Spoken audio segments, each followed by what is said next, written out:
السلام عليكم ورحمة الله وبركاته. مباراة الأهلي وإنبي في كأس عاصمة مصر. مبدئيا أنا مش هقيم اللعيبة الشباب الصغيرين اللي لعبوا النهاردة في الماتش.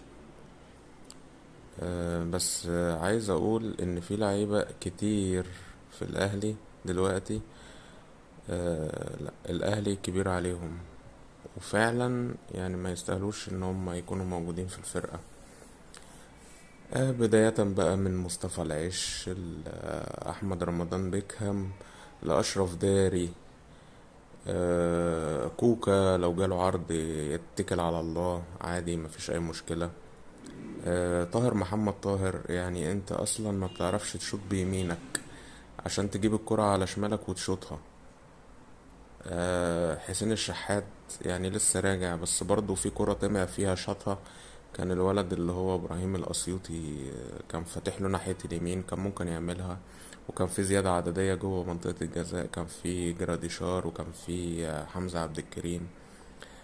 ف يعني مش عايزين اللعيبة بس تفكر في نفسها وخلاص. انا بشوف برضو ان الاهلي مش مستعني البطولة، سواء بمسماها القديم كاس الرابطة او بمسماها الجديد كاس عاصمة مصر، من ايام ما طلعت، وقت ما كان موسيماني ماسك الفرقة يعني. عموما الاهلي برضو لسه فاضل له ماتشات كتير، يعني لسه فاضل له ماتش مع فاركو، ماتش مع سيراميكا، ماتش مع غزل المحلة، ماتش مع المقاولين، ماتش مع الطلائع الجيش.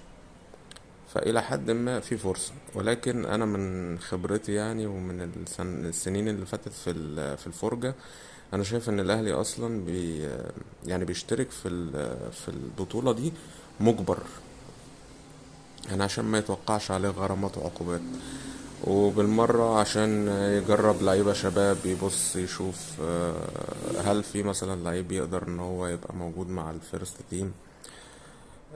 لا اكتر ولا اقل، لانها في الاخر هي بطولة، ايه اخرها بتوصلك لكاس السوبر اللي هو فيه 4 فرق اللي بيتلعب في الامارات. والاهلي في الطبيعي لما يكون مثلا في اسوأ حالاته هو بينافس على بطولتين يعني محليتين، الدوري والكاس. فصعب قوي ان الاهلي يخسر الدوري ويخسر الكاس ويروح ينافس على كاس الرابطة او كاس عاصمة مصر عشان يروح يلعب السوبر. بس ده باختصار شديد.